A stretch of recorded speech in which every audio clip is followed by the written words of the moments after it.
Is it still possible today what you did 23 years ago? When you grow up poor, you think money will solve everything. How long have you been Master Elite? It's gonna inspire you to crush them. Yeah. The days of a Justin Woodruff are nil in my opinion. They're pleasing profits, not the homeowners. Contractors even lower. Looks like we have a story there.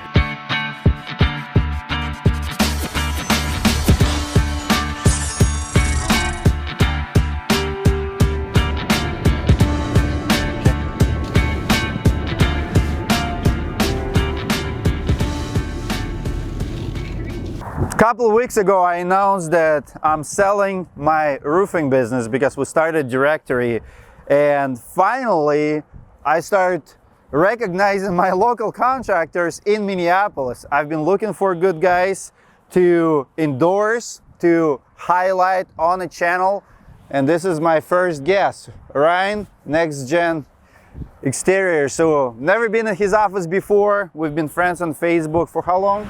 Couple years now, I think. Couple of years. Always talk. Friendly competition. I probably have, I don't know, like 7-8 companies I would recommend in a heartbeat in this market. NexGen Exterior is one of them. First thing I wanted to start here outside, because this is a huge compliment to your company. You have an amazing fleet. You have my favorite service vehicle. Is it for the sales guys or? Production. Production. How do you like it? Love it. What about that one? Is it your boy? Mine, yeah. What else do you have? I see 1, 2. We got a little bit of everything, man. Big trucks, big van, little van. We have a few more out there. We even got a car, little rally looking car. Yeah. What's up with that? That's my boy Cody's car. And your son? Yeah. What does he do for you? Second year sales. How did he do? $1 million this year. 1 million? 20-year-old kid. 20-year door knocking? Door knocking, yeah. $1 million. Million. 20-year-old. Yep. Driving that thing. Started at 19, did about $500,000. Year number 2, he'll be probably at about 1.1 for the year. And yeah, that's his car. He wanted it lettered up, and we had it designed and got it done. Let's go inside. Ryan, your website claims 23 years experience. Mm-hmm. Take me back all the way to the beginning. What is 23 years experience stands for? How did you start true humble beginnings? Really started, I got sick in my 12th grade and at the beginning of the year, and I wouldn't qualify for graduation. You were sick. What happened? Like? I had caught bronchitis, so the first 2 or 3 weeks of the year, I got very ill. They told me I wouldn't be able to graduate unless I did summer school, and I couldn't even come back until the second part of the year. So I thought, well, I'm gonna go get a job up until then. So I dropped out. Being a 18, 19-year-old kid, I didn't have a job, staying at home, and my mom worked at a gas station. And every day she had regulars that came in, and a guy named Brad came in, just mad and crabby, and my mom asked, what's the matter? Well, he could never get any good help. And my mom said, well, I got a guy sitting on the couch doing nothing. He'll be there tomorrow. And that's how I started. So my mom made me work with Brad being a cut guy for a vinyl cider, and that's how I got into it. I began cutting for him, and little did Brad know, I mean, every time we went to the bank, I would see how much he would get, and then he'd pull out a couple hundred for me, $2,200, and I went, I'm gonna become Brad. Little did Brad know, I watched and I learned everything he did. And eventually, we had a falling out, and I hooked up with an old friend from high school who happened to be a cider as well. And we went and bought a set of equipment, and there we went. We began doing, subbing jobs from other contractors, and eventually, we went our own way. We called ourselves Tip Top Exteriors. We had this shitty little card, and we were out doing work. No insurance, no nothing. It was 20 years ago. and we did okay. But eventually that came to an end, and I met my wife, and through that, my brother-in-law, and really a genius. The guy knew everything about construction. I only knew the vinyl siding. And a storm had hit Elk River in my neighborhood. There are yard signs everywhere and materials in the driveways. And I'm like, gee, how do you think these guys all get the work? And he said, they have salesmen. And right there again, light bulb, do you want to go into business with me? We, right then and there, formulated a company, and we had a good run. We worked together for 10 years, and eventually, like a good marriage, before it turned to hatred, we agreed to part ways, and I bought him out. I started from zero, and I'm on my 7th year on my own now, but 23 years is real. That's not combined between the people who work here. That's mine. A lot of people using that. Yeah. 100 years of combined experience. Now, I'm on my 15th year of being a licensed general contractor with 23 years experience. Wow. I'm going to ask you a very important question, because this industry gave me everything. I came here as an immigrant in 2005. I was 22, gave me everything. You went in construction after high school. But we have a problem in the industry. We have phones, we have TikToks, we have young generation who just don't think it's possible anymore. Like, you started after high school, you run $15 million business today. I started as an immigrant, barely speak English, and I run multi-million-dollar companies, and it's possible. And you have son in business now who is very rich, 20-year-old kid who knows how to manage money, lives on his own. How do you motivate young generation, and what's the message for the young generation from someone like you? Is it still possible today what you did 23 years ago? For sure.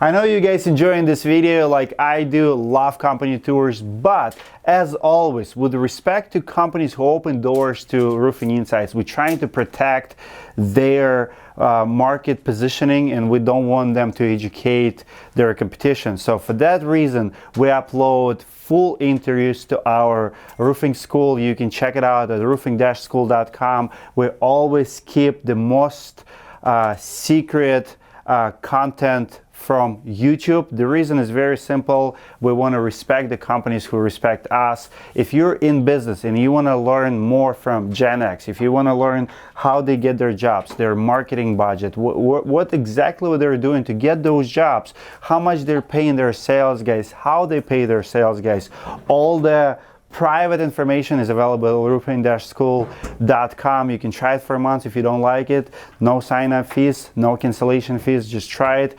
Besides our private content, you can also learn supplements, accounting, marketing, and much, much more. Hope to see you inside the school. Let's get back to the video and keep learning from Ryan.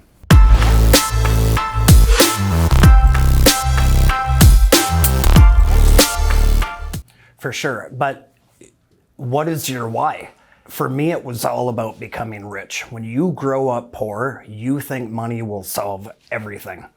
So when you operate a company and your goal is everything to do with money and becoming rich, you'll never get it. Eventually, my mind frame switched, and I figured out, I really had to dig deep.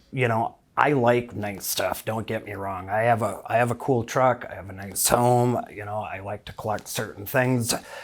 Fun, but it never made me happier. I remember the first time I bought a Rolex and I was like, oh gosh. And for a week I was so happy, and then depressed again. And when I bought a nice car, I became depressed again, right? And I figured out it really never was my need to be rich that motivated me. It was my need to not be poor, and for my children not to have to live the life that I lived growing up. Single mom, working 2 jobs, welfare, food stamps. You don't fit in school because you don't wear the cool clothes. You get a different colored food ticket at lunch, which everyone knows if you have that color ticket, you get the free lunch. You're not paying for your lunch. So you're embarrassed to even go eat lunch. And I grew up that way. I remember there were times I'd eat half. I did not know that. Yeah. I mean, in Russian schools, we have something similar, like we have, but I did not know it's. Yeah. They need to change that. And maybe they have now, but when I grew up, they didn't. And if you didn't wear a pair of Nike Air, you weren't popular. You weren't cool. Like, it really mattered back then. And I couldn't have any of that. And my kids don't get lavish things, although we can afford it. Cody worked from the age of 14. I've never bought him a car. I don't pay his car payment. I've never done any of that. That kid had to work. But I taught him how to fish, and now he'll eat well for a lifetime. So how is it to work with your son? My son right now is 11. I wake up every morning, he's already doing something. 5 in the morning, early riser. What a gift to have a second generation company now. I've got 4 other children. In fact, I talked to my 13-year-old boy last night. I said, what are you thinking, college, or are you gonna make a run with the company? And he kind of laughed. He said, what do you think? And I said, I really don't know. And he said, I'm gonna break every record Cody made at his age. I'm coming. I was like, all right, I can't wait to call Cody and tell him, Wow. Cody being my 20-year-old. Yeah, so they're competitive. Yeah. Share the story about conversation with a college talk with a 20-year-old Cody. Like, did he have an option to go to college? No, he really didn't. I mean, at the age of 15, I had him out putting flyers out, and at 19, we put him through the 2-week training that we do, and he wouldn't even go knock at a door, petrified. And I began making him do things to make him uncomfortable, like walk up to a stranger and compliment her on her eyes, things that would really make him uncomfortable. And after a summer of doing that and 1 year of kind of getting over, the anxiousness of door knocking, he figured it out. Year 2, over $1 million. This is Men's Warehouse. Look right here. Yeah. Yep. Like, I was there last week. I've seen everything on a mannequin. Yeah, everything but the jeans, man. Love it. What do we have here? Guide me through. You have Christmas light. You do decks? We do. So what else you do? You do decks. I see exterior in the name. Mm-hmm. So what's the percentage of the business that goes to roofing, siding, and the rest of the trades? Like roughly? 70% roofing, 20 siding, 10 windows. You said 30% siding. Yeah. I see a lot of James Hardy here. Is that your go-to brand? Now, yeah. I mean, we got LP too. LP over there, Hardy here. I'm really finding that Hardy's probably a better partner for me. We can go back and forth on the pros and cons of both products, but sure. Quite often when you talk about GAF, Certainty, Owens Corning, or Hardy or LP, which one's better? And to me, I think it's which one partners with you better. And for me, and you feel Hardy's better partner? Hardy's become the better partner. Love it. Yeah. I agree. They really they have a good program for the contractors, and they take care of the contractors. Yeah. How many people do you have walking in here? Is it pretty popular? Do sales guys bring traffic in, or it rarely happens? I'll show you. We have a room over there in which we like to bring homeowners a big screen monitor. We pull up their E360. We normally have it designed to the hilt of what their home could look like. They think they're coming in for just to pick out a few colors.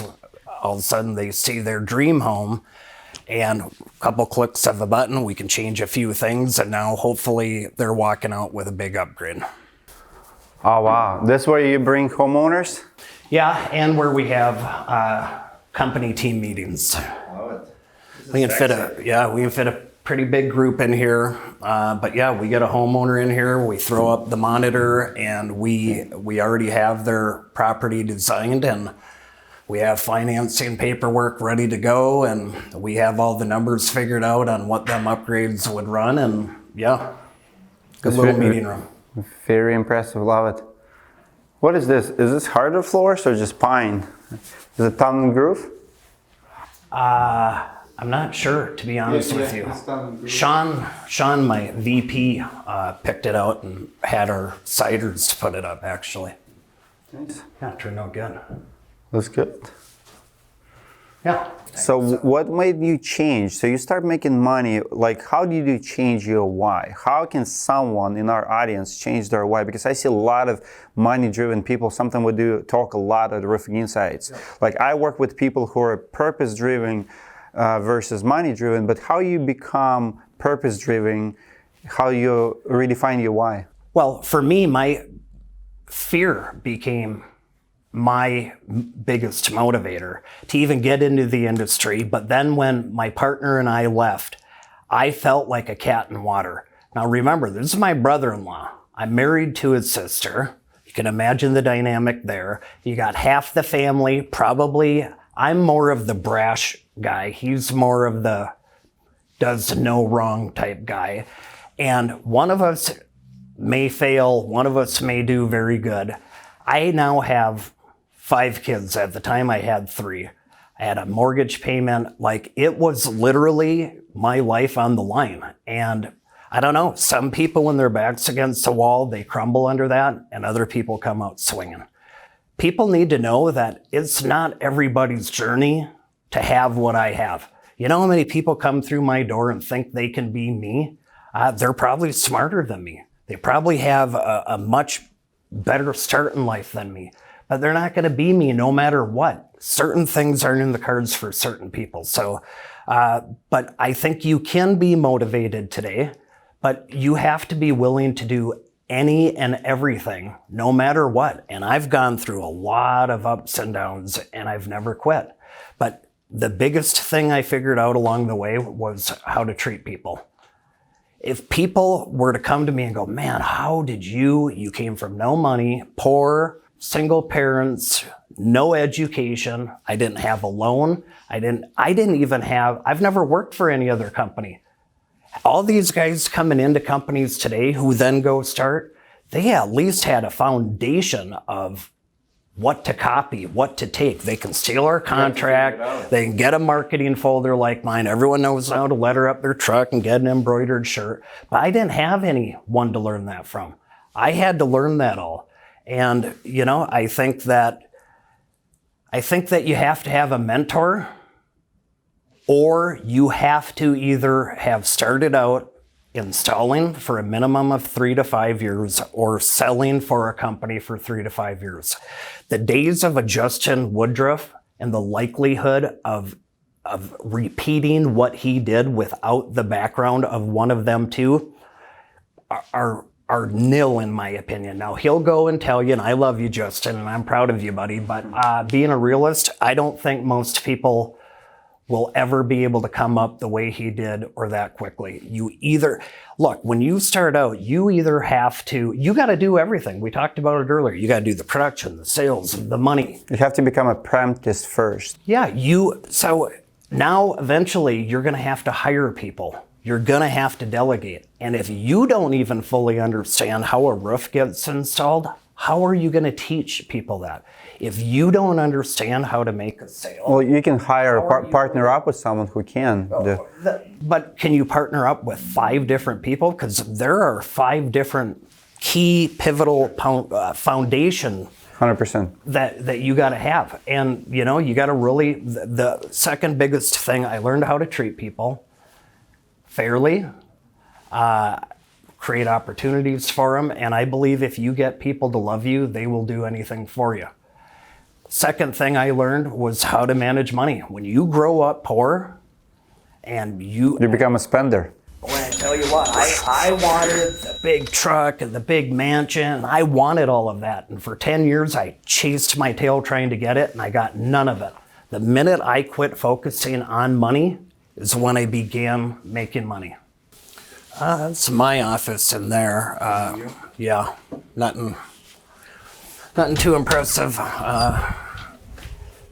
But I kind of prefer it that way. This is where I originally started, back in the little dungeon room. And what year was that? 10 years ago. 10 years ago here, so it's still in the same location, huh? Yeah. Yeah, I'm the same way. I have I started 7 years ago, the same thing. Like my table is still there, my desk is still my desk. And it's humble for me. It reminds me of where I started and where I came from. And I've got all the little things like, you know, my little boy made me that who knows what year, but sure. It stays there. Anytime I play golf, if I beat you, I make you sign the golf ball and I keep it as a shrine. If I beat you in ping pong, I'm going to make you... I should have Jason Harley sign his ball. I'm competitive too. Yeah. Unfortunately, you know, golf is not a real sport, or baseball, so... I hear arm wrestling is, so... Let's go. We'll talk about that later. We have a lot of people in the audience, and I know it for a fact, who have some kind of partnership. It could be partnership on paper. I see a lot of people partner up verbally, never signing paper. The dumbest thing you can do. If you guys want to partner, make sure you go to a lawyer and sign an agreement. I have a guy yesterday, one of my students, and he calls me, he's like, Dmitry, this guy screwed me, you know, because he told me I'm not his partner. I'm like, are you his partner? He's like, yeah, he told me I am. I'm like, do you have anything in writing? He's like, I'm not. But my thing to you is, I want you to talk about buying the partner out. Looks like you've done it respectfully. Are you still in good terms with your ex-partner? Talk to me, give some tips to people who are about to part ways. I got advice years ago from one of my mentors. He told me, when you go in business with someone, make sure when you go in business with them, you talk about exit strategy. Yeah. If it doesn't work out, what's going to happen? People don't think about it. They think about it as a marriage. And even marriage fails 50% of the time, partnership even more. So you have to think about it. We don't want to think about it. And then when it comes, later, we're just not ready for it. Guide us. Look, not only for people who, I'm glad you brought it up. It's something I went through, with my partner, and I went through a similar thing this year with a couple of salespeople. Now, although we weren't partners per se, we really kind of were. And look, I figured out that I would rather have a shot at continuing to love him, and whatever happens as a result with the company, or if I don't make money, I didn't care about it. I had gotten fed up, he had gotten fed up, and like a good marriage, man, sometimes you grow apart. And I think the best thing I did was being out on my own. I had a partner, and in fairness to him, he was the brains behind it. And I kind of took advantage of that, not knowingly, not willingly, but I'd show up when I want, I work when I want, and he was the steady Eddie. And it wasn't fair to him, he didn't like it, but I thought, well, the things that I do well are worth so much more that it balanced out. And he didn't accept it. And, we never really got over that $2.8 million mark. And, it was starting to really cause a rift in our relationship. And, now we don't call each other. We don't talk. We don't hang out like we did. But, very tight family, and at holidays and everything, we're very cordial. But one thing I've made a point is to make sure that I don't ask how he's doing with business, and he doesn't ask me, and I really do my best to not talk about it in front of the family. I don't want to rub it in that I've been able to do well. I wish he's probably going to watch this video and find out. Probably will, and I love the guy, and I can say honestly, I wouldn't have made it had I not originally had that partnership. So hey guys, Christina, who does all of our AR. Hi.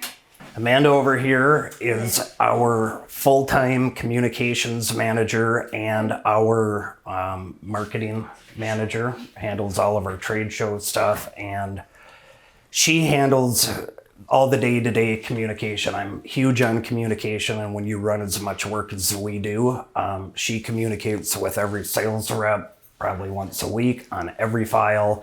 And then within every stage of the company, we have different departments. She's the glue to make sure everything's moving along. And then if we have an issue with a homeowner, she'll be the one to create a corrective action report and see corrective action report. She'll see it from beginning to end. Go ahead and tell them, Amanda. Well, corrective action report is basically asking yourself the 8 whys. So, who, what, when, where, when, and how. Finding the root cause of the problem, and then finding a way to continually improve on that moving forward, on ensuring that we don't make the mistake twice. So I see. What's the percentage between the jobs that you have right now from door knocking versus inbound leads? 90% door knocking, I bet. 90%. yeah, our guys are hoofing the pavement. Yeah, I would like to get that to 50-50 over the next year. I think we will near duplicate our record year during COVID. Okay, so last year was the biggest year up to date? Yeah, so 5 years, I think 5 years ago, I bought my partner out. I started over from scratch. And every year we've more than doubled the year before. Not tough when you do $1 million the first year. You go to 2 million, but then 4, then 8, then 15. Eventually you're not gonna double to 30, right? Yeah. But to be able to duplicate 15 a year, a year after that, and with it being through a COVID year, I'm pretty proud of that. And we lost 2 big sales guys here at the beginning of COVID year. What happened? Good question. I think it's something that'll probably come up in the interview. Okay, sounds good. But, looks like we have a story there. Yeah. Look, as an owner, I got my heart broken badly in the last year. My top 2 sales guys to ever walk through my company both left. What happened? It's a good question. I can't go into great detail about it, but I will give general advice, okay? If you, as an owner, I'm telling you owners that nobody's meant to stay forever. Not in our industry. They will, I guarantee it, eventually want what you want. They will want what you have, and eventually they're going to think they can do it. They can do it maybe even better. Now the question becomes, how do you leave? Now I've had several people, as you can imagine, come and go, and there's 4 companies out there going right now that had never even been in the industry before walking through my door. 2 of them did it the right way, sat me down and said, look, here's my plan. I want to go out on my own. I think I'm ready. And I wound up mentoring them along the way. As my boy, Andy Cunningham, he's the owner of Platinum. And he will tell you no single person helped him more than I did. And for me, I get paid in many ways. I've made money now. How else am I going to get paid and continue to be motivated? For me, it's my legacy now. If there could be 8, 10 other companies one day out there that started from the NexGen tree, who are all doing it, and they took the best parts of me and my company, and they emulate it, they perfect it, and hopefully far surpass anything I ever did with it. It feels good. And I get to take that pride of going, that dude started with me. I maybe even a little role, but I played a role, right? What a legacy. I also get paid by the people that come into my company. I love broken people. I've experienced so much brokenness in my life. I love the beauty of something broken getting put back together. And, I get burned a lot from it because people aren't ready quite often, but quite often people are, and they become a better father, a better husband. One day they may own a business, who knows, right? But I get to play a role in it. So, I think my advice, if you're a salesman and one day you want to go on your own or leave for another company, you got to be honest about it. And I understand that probably with the 2 who left me, I'm not going to get into why they left, but I think they probably feared that they wouldn't get paid. I think that's quite often the conundrum for salesmen. If I'm honest, am I going to get paid? And you know that. You deal with enough people who don't get paid, right? Even when they're making the company money, they're not even trying to leave and they're getting screwed out of money, right? But what about you're going to go and try to compete against me? Am I going to pay you after? For me, I don't have anyone that I've never not paid in this industry. Not a crew, not a salesman. No one on this planet can claim it. Same here. I've got, now, unfortunately, them 2 salesmen right now are not fully paid. Their files aren't fully even built or collected on. And we're working that out through... You have to make a decision. Through attorneys. But I tell you what, had they came to me and just been honest with me, could have been a totally different deal. I would have supported it. I mean, I considered these guys more than employees, especially one of them. My kid loved him. My kid would literally go, hey, can we call so-and-so? My little 5-year-old, like, fell in love with this guy. Yes, personal. Yeah, and in the end, my heart got broken. So here's what I've learned as an owner. Be prepared for that. It's normally going to be the person you think will never, ever do it to you. They're never going to leave. They're going to be loyal for life. That'll be the guy. And you need to be prepared that that's okay. People are going to leave. They're going to want what you want. They're going to want what you want. And it hurts the most. It does, especially when they don't just come and tell you, look, man, I love you. I appreciate the opportunities and the platform you've now gotten me to, but I'm ready to go do it on my own. And with or without your blessing, I owe it to you to be honest with you. You know, in my experience, usually when it happens, if you do what's right on your behalf, usually after some time, people like that come back.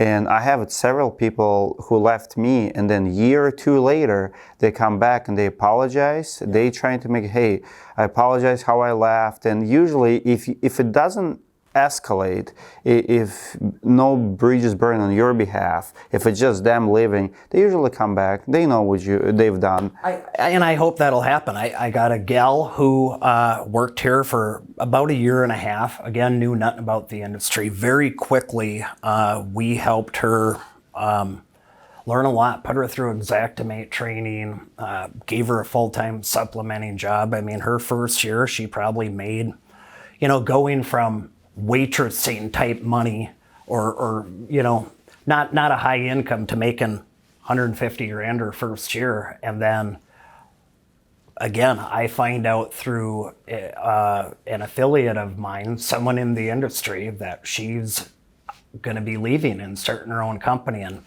I mean, she had already had her contractor's license, a whole lot of things, very common. Tells me she had been working on it for a very long time, and come to find out, salesmen knew about it, other people knew about it. I have the same thing happen to me. Last person to know, and it absolutely broke my heart because I would have done anything for that girl. I really cared about her, and I had appreciated the hard work. What did you do? What I do, I fire her? Well, I mean, eventually I called her out on it. Is it true? The next day she came in and said, yeah, it's true. Very sad. Yeah, and she, I've talked to her 1 or 2 times, and I'm sure there'll be a time where eventually that will mend, and I'm sure she regrets that I found out the way that I did. But then I began hearing rumors that many of my salesmen were approached to come with crews. So look, guys, if you're gonna go do your own thing, you go do your own thing. What kind of pride are you going to take by taking what I built? It's not yours then anyhow. Same happened to me, and because the only thing it's gonna do is gonna inspire you to crush them. Yeah. Like I have 2 sales guys, and they've done the same thing. And then my production manager came to me. My receptionist actually told me, "Hey, these 2 guys, they started their own," and I went after them like hard. Like I canceled everything. I hacked into their emails because it was company emails, yep. And I found they were still in my leads, my jobs. Yeah. I found email from the homeowner to one of the sales reps and say, "Hey, you gave me an estimate from Storm Group. Why are you sending me invoice from his company?" Like, wow. So while he was working for me, he was doing, the job. So he sold the job, finished the job, and at the end send him invoice from his company. I mean, think about it. And I have a proof in my email box. So like, and then what do you deal with it? Like for me, okay, and then they would go on a expo with me, like trade show, right? Yeah. And I see them. What do you think is gonna happen? Nothing good. Like you left like that. Yeah. I'm coming after you. Now I'm determined to crash. Yeah, and I felt that for the first year. I had a lot of anger, and you know, what is anger really? It isn't a real emotion. I'm a manly man, whatever, tough guy, but at the end of the day, I got emotions. What is anger? It's really, I'm hurt. I'm hurt by what you did and the fact that you couldn't trust me enough to tell me, and you didn't do it the right way. How much of my shit walked out the door? Marketing, all my systems, procedural stuff. And you can assure me up and down you didn't take any of it, you're not going to use it. Maybe not. But when I hear you approached the lifeblood of my company to come with you after all the opportunity I gave you, how is that not going to break my heart? Absolutely. But you want to know what? Eventually, that anger's got to go away. And I've just come to the conclusion that people aren't meant to stay forever. That's okay. They're going to naturally want what I have, and more power to them. Look, I had half of my sales volume walk out the door at the same time. Both lied to me. Neither of them were honest. And within a week of that, I had one half of my supplement team leave to go start a company. And within 2 months of that, without even a day's notice, my AR gal up and quit. And then 4 months later, I had to make the very difficult decision to move on from my production manager and start out fresh. I lost 3/4 of my company, the key integral parts of it. And you want to know what? I survived it. I figured out no one person is bigger than this company. And everyone's replaceable. And people hate to hear that. I say it all true. The time. Everyone is. I mean, Stalin said it. Everybody's irreplaceable. But it's so true. Like if you have that mentality, you can. I tell people all the time, come and take everything from me. Like what's between the ears is the most important thing. You go and start brand new. Give me phone. Give me $100. I'll go start brand new company anywhere in the United States. Yeah. That's what you have. Yeah, and you know, here's what I found. I believe in my ability. If I take very little credit to where I am at today. If I have an ability, it's finding people with a talent. Quite often, I'm convincing them they have the talent, and I build them up. They don't even know they have the talent, and I create an opportunity for them, and then my job is to not meddle with it. Love it. And no offense to the people we had that left, but the people I have now are upgrades. And I don't mean that in a disparaging way, but no, I get it. Here's why companies don't scale. Either the company doesn't evolve, or the people within the company refuse to evolve. It's heartbreaking. Letting go of my production manager broke my heart. I care very much for him. But people have a certain level before they max out. Like me, I'm a father of 5 kids. I struggle with it. But my wife, she could handle 5 more, right? You've got a production manager who at 5 million and under crushed it. Suddenly you hit 6, 7, 8, or 9. Eventually they can't handle it anymore. You either got to get them help, or they have to evolve, normally a combination. I hear from owners all the time who are afraid to make people evolve, and that when they don't, they settle. I guess we're just gonna stay a $4 million a year company because, you know, these are my homies and it's ride or die till the end. No, fuck that. You are going to evolve. I'm going to push you. I'm gonna stretch you. I'm gonna create opportunity. I'll get you help. But if you refuse to evolve, I'm not going to stop. I got to continue to evolve. This company is evolving, and eventually I'm going to get people in here who want to evolve with me. And I appreciate all of them people who worked here along the way. My first production manager, up to 2 million, killed it. $2 million and $1, it all fell apart. Got the next one up until 7, 8, 9 million, killed it, and eventually it became too much. and we start again. But, you know, many people played a role along the way, and I'm grateful to all of them. But they maxed out. Yeah, the company who got you to $5 million company is not the company or team that will get you to 15, 100%. It's a big ass printer right here. Yeah. Michael's our full-time supplementer and GM. Full-time supplementer. So he pushes out, I mean, I'm guessing alone 1.5, maybe 2 million a year in supplementing. It's a lot of work. We have supplementer in the house too. Yeah. That's good. We had two. And is it possible to get ONP all the time? No, I've been working on that one. When I do, I'm going to sell that. But at this point in time, I'm getting a little better at it. I mean, how many jobs, what's the percentage of you actually getting ONP? Versus what I ask for? Yeah. I don't know. I'm probably 35 to 40 maybe. 35. At best, would be my guess. But I mean, it just depends. So many variables. Which insurance company is it? What time, what quarter of the year are you in? I think insurance companies have a matrix on bigger companies. They know what you've said yes to or no to in the past, and to get them to change that takes time.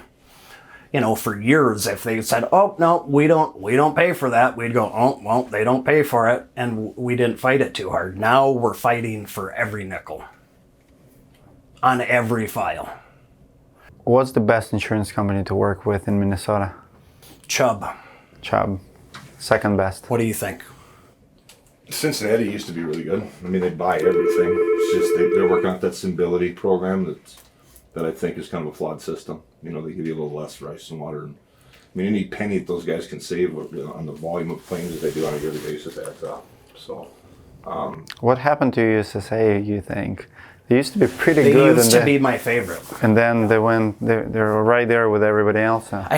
Like I said, you know, which one got hammered by a hurricane somewhere else might affect how well they pay or how tight they get here. What quarter are they in? Have they already hit their budget for the quarter? I mean, you know, like I know, it seems like a light switch. They're buying, and all of a sudden, boom, it could have the best damage in the world. They're done buying. I mean, they literally shut it off. And then you better have a Michael who can go get that money for you. Well, I try. it's very sad. It's very sad. Yeah. It's criminal. That's what it is. It is. Well, they're pleasing shareholders. They're pleasing profits, not the homeowners. It's just No. difference between right and wrong is The my monthly goal. Yeah, the policy holders at the very bottom. Contractors is just, well, I think contractors is even lower. Yeah. It's even lower. No, I don't think there's anything lower than us, my bad, but it is what it is, you know. Keep them on their toes. Absolutely. Well, we do that for each other. Thanks, guys. I appreciate it. Thank you, Mike. Thank you. And over in here is where we run our new construction commercial department. We've got 3 full-time people that, I mean, you can see we got blueprints up here. Production room. No, not production, estimating. Oh, this is estimates? Yep, we do very large new construction commercial. We're bidding on probably $500 million worth of work a year to get 10 or 15 of it. So your closing rate is pretty small. Yeah. But as you actually get picked to do a job and you knock it out of the park. What's the percentage of the business commercial versus residential? Up until last year, it was 100% residential. This year, I'm guessing 30% wound up being commercial, and next year that'll jump up to 50. It'll be 50 residential, 50 in that commercial end of it.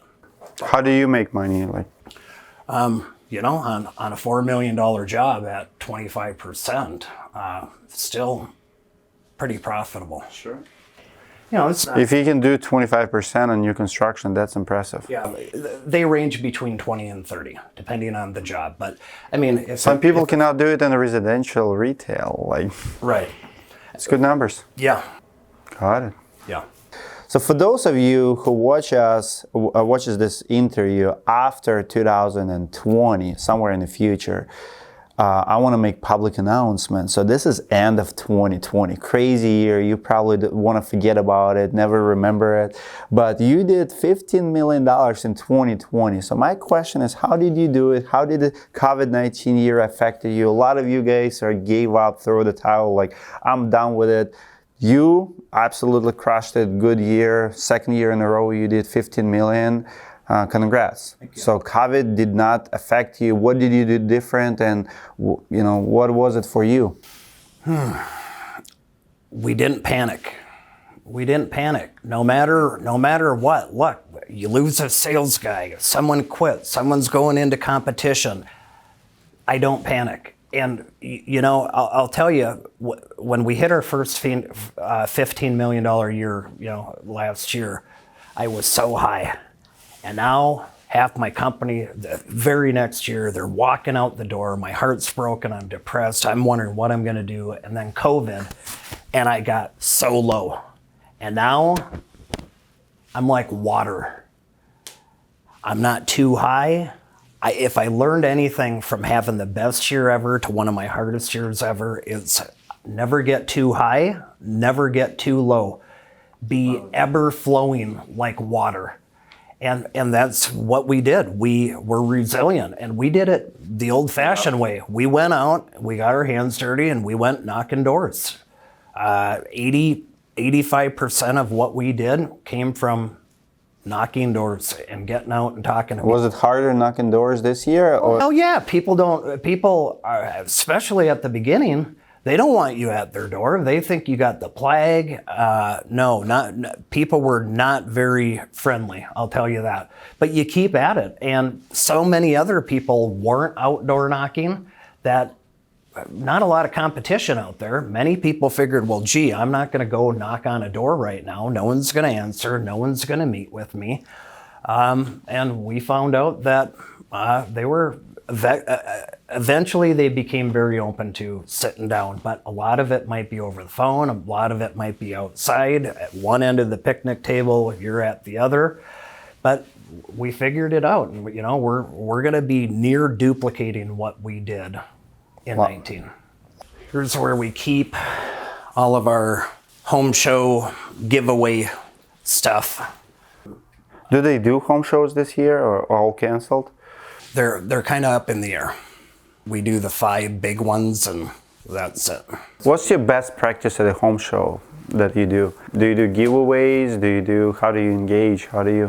You pull people in. You literally walk out.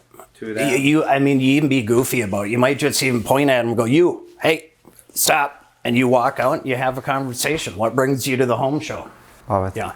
So, my plan will be to have 4 full-time gals in here doing nothing but telemarketing on the lead generation from the home shows, but currently not up and running yet.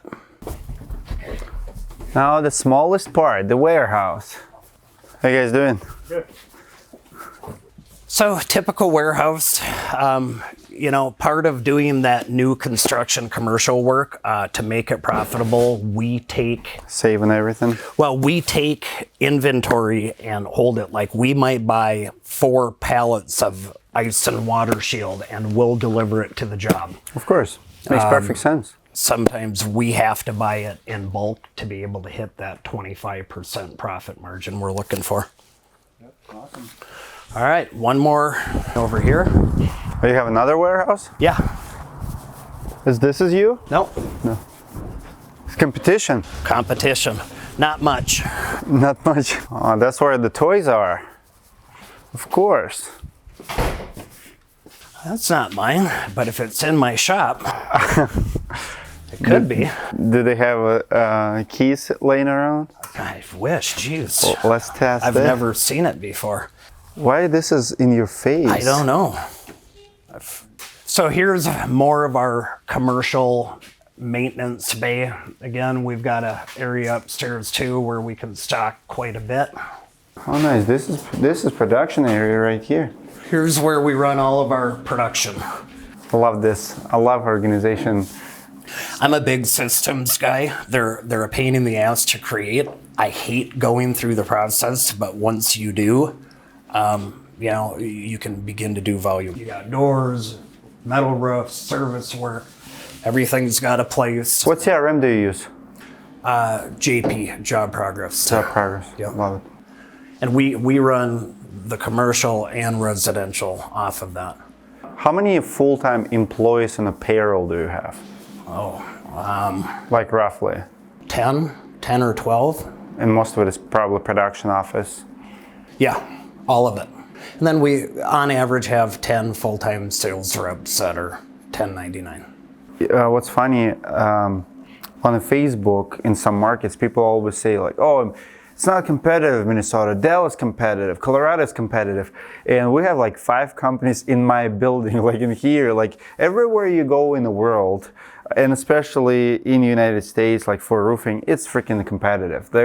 If people make money, it's always going to be competitive, and it's the lamest excuse that, well, you figured it out or you making money because it's less competitive. Here, it's competitive. I think it may be one of the most competitive markets in the entire country. Within 2 miles are 5 of the biggest companies you've heard of. I mean, one of the biggest being Advantage. Yeah. They're right up the road. Archway, right up the road. A-Team, right up the road. People always say, like, oh, you have it easier, or your market is easy. Like, there's no such a thing. No. What's not competitive? New York is not competitive. Right. Dallas, like, California is not competitive. Yeah. Their market is a little bit easy. I would argue that Dallas is less competitive. That Carolinas are awesome. Like, everywhere you go, you have $100 million player and you have $1 million player. Yeah. Anywhere in between, you have to claim your market. And if you're good, you'll be around. It don't matter how many people there are, how many are in your building, how many on your road, how many in your town. The strong survive. If you're good, you're gonna make it. Survival of the fittest. Yeah. What was your first business vehicle? Oh boy. It was probably a 1980 Chevy truck. $1,500 truck, piece of shit. And we put a ladder rack on it to haul all the equipment. Do you have a picture around. anywhere of it? I don't think I have one. I wish I did. I mean, really bad. Wow. Yeah, but it worked. How long did you have it for? Probably about a year and a half. What's your favorite business vehicle now? Like favorite, like what advice would you give someone to buy today? So if I'm starting brand new in business and I'm about to buy me a vehicle, is it truck, is it van, is it small van? Like what's the recommendation? It depends. Are you a salesman getting into the industry? You're the business owner. You're the owner. You buying the first vehicle in the name of the business. Has to be a truck. Has to be a truck. Yeah. Now, does it have to be all jacked up and loaded up and like mine? No, but if you're going to do it, get as nice of a vehicle as you can. I mean, it's your billboard, and the first thing people are going to know about you when you pull in the driveway. Love it. Give one advice to the homeowner dealing with a contractor, maybe someone who is about to hire a contractor, maybe someone just had a hail damage or just in the need of a contractor. I think anyone who tries to close you immediately, I would at a minimum be leery of. I think presentation is important. And it's one of the things we do when we meet with a homeowner. We have a pitch book, I call it, and it isn't for my salesmen. They know it verbatim. It's really for the homeowner. To educate them and to prove to them the things that we're telling them are true. So we have a copy of our BBB report, current. We have a copy of our general contractor's license. We have a copy of our insurance. We have everything in there. So when we're sitting down and talking with them, I mean, the first thing I ask them is, what are the 3 most important things when picking a contractor to you? And if they're not really sure what they should be looking for, I educate them. Here's what you should be looking for. I think having a good online presence. I think a company with a physical location, preferably 5 years in business. And then, you can check BBB, you can check social media, you can check them online reviews. But, so many people know a contractor today. Talk to a neighbor, talk to family, try to get a referral and start with that. And I think picking a contractor is kind of like picking a pair of shoes. You kind of know. These were the first pair I tried on that day that I bought these, and I knew, right? There's other days I don't walk out with a pair. I think you sit down and you have a conversation. Not every contractor is the right fit for a homeowner, and believe me, I've had many homeowners who weren't a good fit for me. Unfortunately, I didn't listen to that inner voice and probably did business with them anyhow and lived to regret it. But I think and if you got to interview 10 people, sit down with 10 people. If you can make that decision after meeting with one, which people quite often do when they meet with one of my guys, then great, nothing wrong with that. But I think a company that'll take the time to educate you on the entire process and that you feel comfortable with, they understand your communication preference. You believe they can fulfill your expectations and the price is right, you found your company. How long have you been Master Elite? I think we're on our 4th year now. 4th year? Yeah. How long did it take you to earn it? I think we were certified for about 7 years and never really wanted it, never really pushed. The year I bought my partner out, I had a talk with Lance and he didn't want to let me in. And I had a heart-to-heart with him. I mean, think about it. I had not one employee. I had changed my name, let go everyone in the company, didn't even have a partner. I didn't even have one job on the board. And I'm telling him, here's why you got to make me a Master Elite. How did they let you in? Well, he didn't. How long did it take you? Over the course of a year of me talking to him and convincing him and, really showing him my long-term plan, I got him to invest in me. And he did. And I promise you, he doesn't regret it. If I'm not his top producing Master Elite, I'm for sure one of them.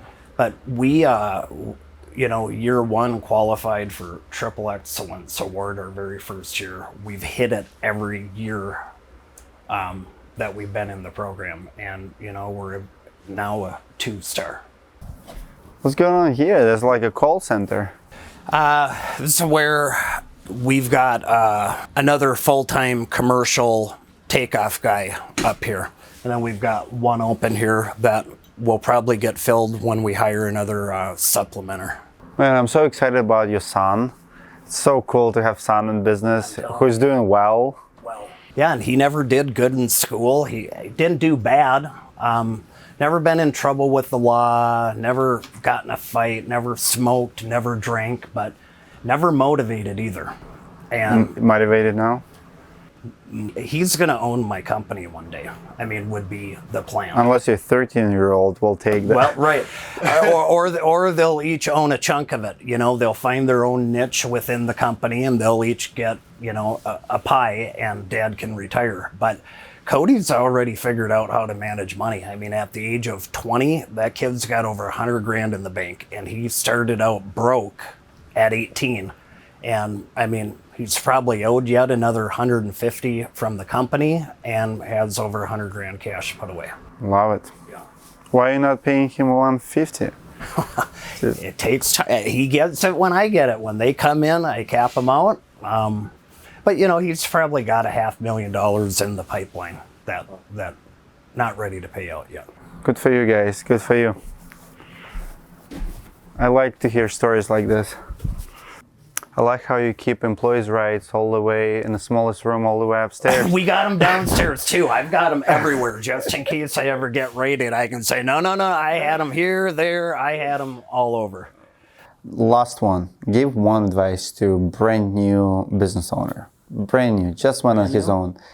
Sales rep, installer, doesn't matter. Just started the business. What advice would you give him?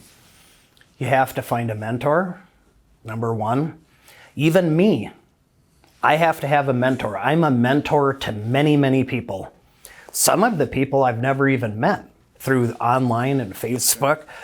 Some of them who are like, I would actually consider my best friends right now, I've never met. I've met them through the industry and online. It's the first time we met, but we spoke many times. Many times online, and yeah. Find a mentor. I believe you become the sum of the 5 people you hang around the most. Love it. If I want advice on a good marriage, and am I going to go ask 5 of my divorced buddies? No, right? If I want to become a dad, am I going to go talk to a shitbag dad who's uninvolved in their child's lives? No, I'm going to go talk to a good father. You want to be in business? Go hang around 5 people who have what you want. Who is your mentor right now? It's inevitable that you will ultimately get what you want. A gentleman named John Beal, not from the industry. Love it. Yeah. And you know, I'm seeking out more right now. I think I would like 1 or 2 more, preferably in our industry, and I'm looking to continue to mentor other people in our industry. But finding a mentor, I think, is critical, someone who's going to tell you the truth. Second thing, you have to learn how to manage money. You will not have, you know, look, I think, what is it, 80% of companies are gone within the first 5 years in our industry. Under 5% make it to year 10, and it dwindles from 5% or under who make it to I'm on year 15. And it's crazy because the industry is great. You can make a lot of money. There's a lot of opportunities. But you can't scale if you don't manage that money. If you're pissing it away on a Porsche and a watch and a home and getting bottle service at a club and you're out gambling and whooping it up, you'll never get there. I think you have to learn to be a good steward of that money. You got to learn how to manage it, and the most important thing, learning delayed gratification. I'm on year 15.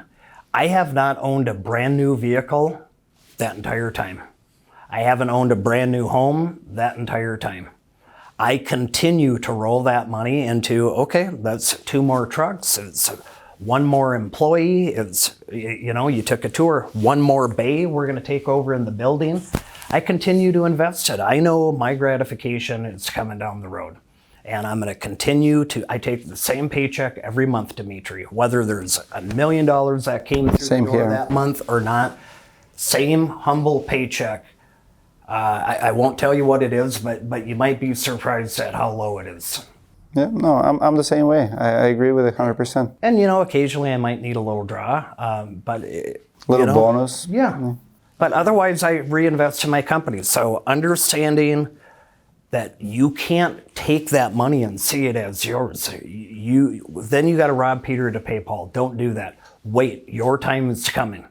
And then the third thing, I think you got to understand profit margins. You have to know, especially if you're going to scale like I have. I mean, my overheads got to be $1.5 million a year minimum now in employees and insurance and sounds about right. $50 million business, yeah. Yeah. You should be 10% overhead. Yeah. So, you know, you have to learn what a net profit is compared to a gross profit.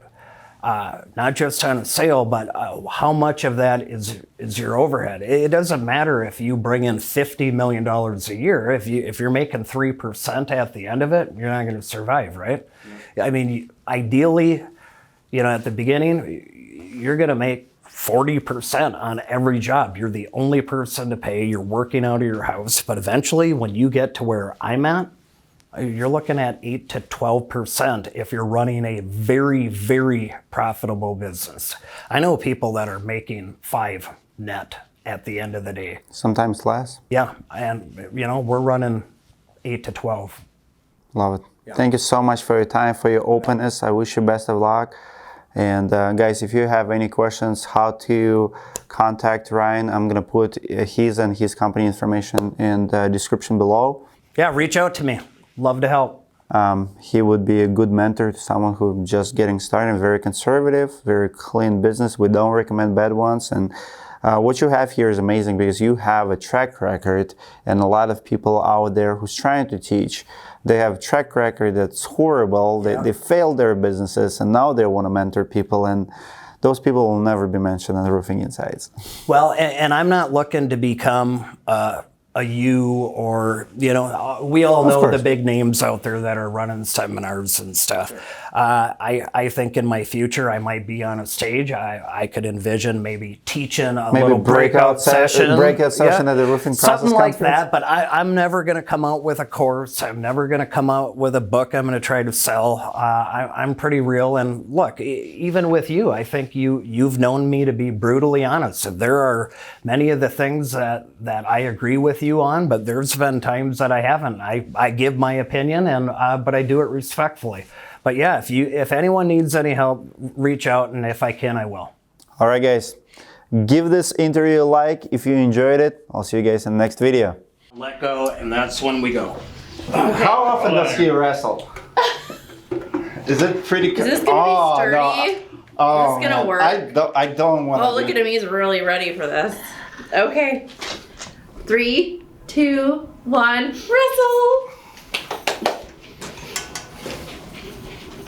Look at you guys go! Got him! Got him! Good job. We're pretty equal, though. No, we're locked up. I'm still sore from the conference. I wrestled like 5 guys. But he did. No, I wrestled 5 guys, and the elbow pain. Oh, yeah. I still have it. So I started. I'm like, the elbow pain will go like for 2-3 weeks. Oh yeah. Yeah. Tendonitis right through. And I'm like, it's not worth it. Like.